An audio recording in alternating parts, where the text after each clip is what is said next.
Hello students, welcome to Concept Clarity. Today's session is about the continuation of our first session. So this is the second session on electricity and magnetism. So we are going to study more about magnetic effects of current. So in the previous session we studied about bar magnets. We understood what is the bar magnet. We understood what are field lines and the direction of the field lines, how they are actually generated.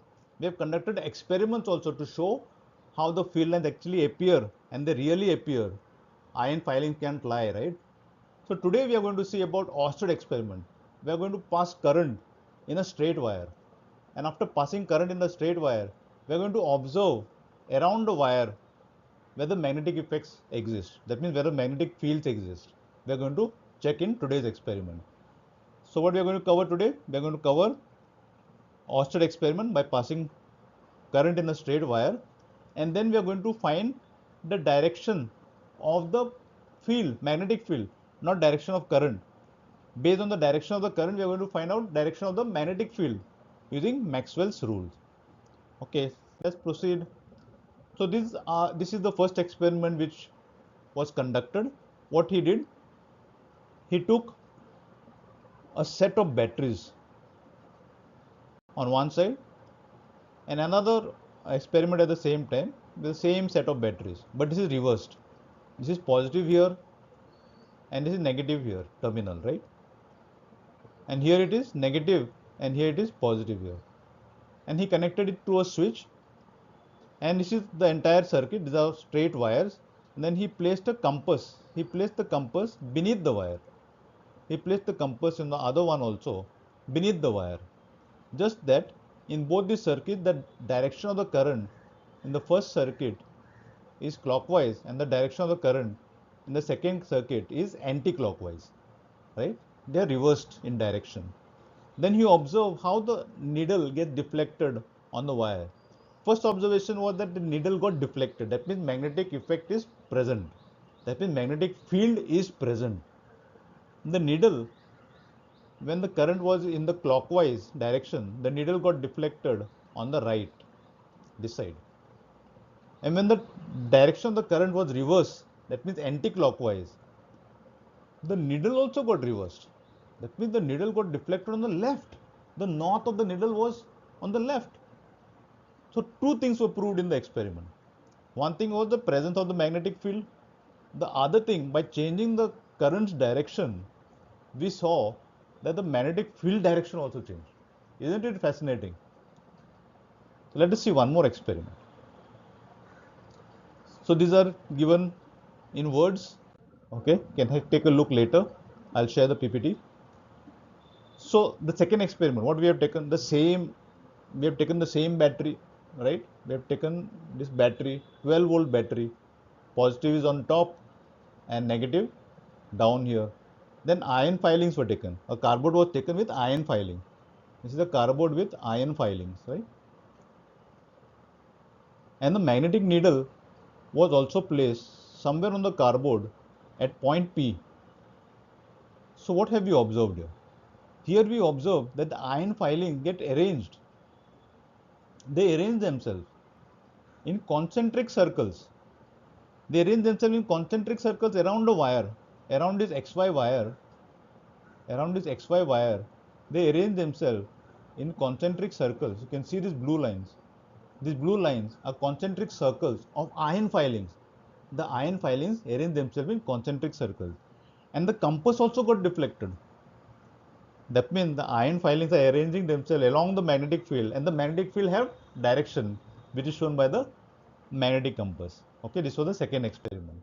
So the first two experiments prove that there is magnetic field and the magnetic field has a direction. Now, is there a simpler way? Is there a rule?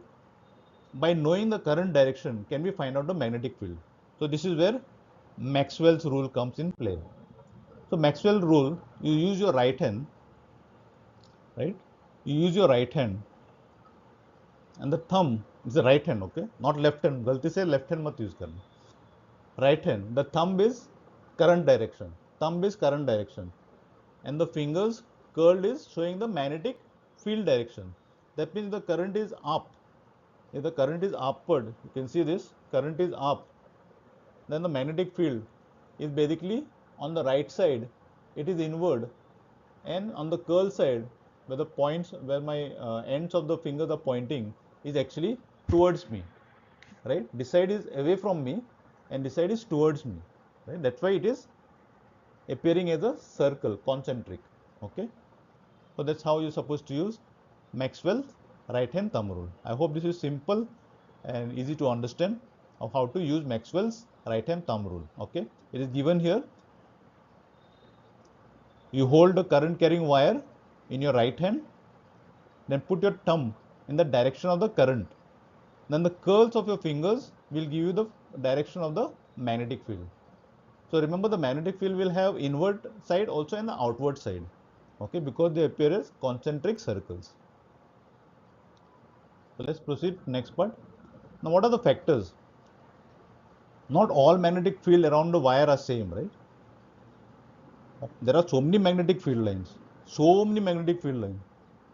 denser near the center, and then spread across, right? There are different magnetic fields.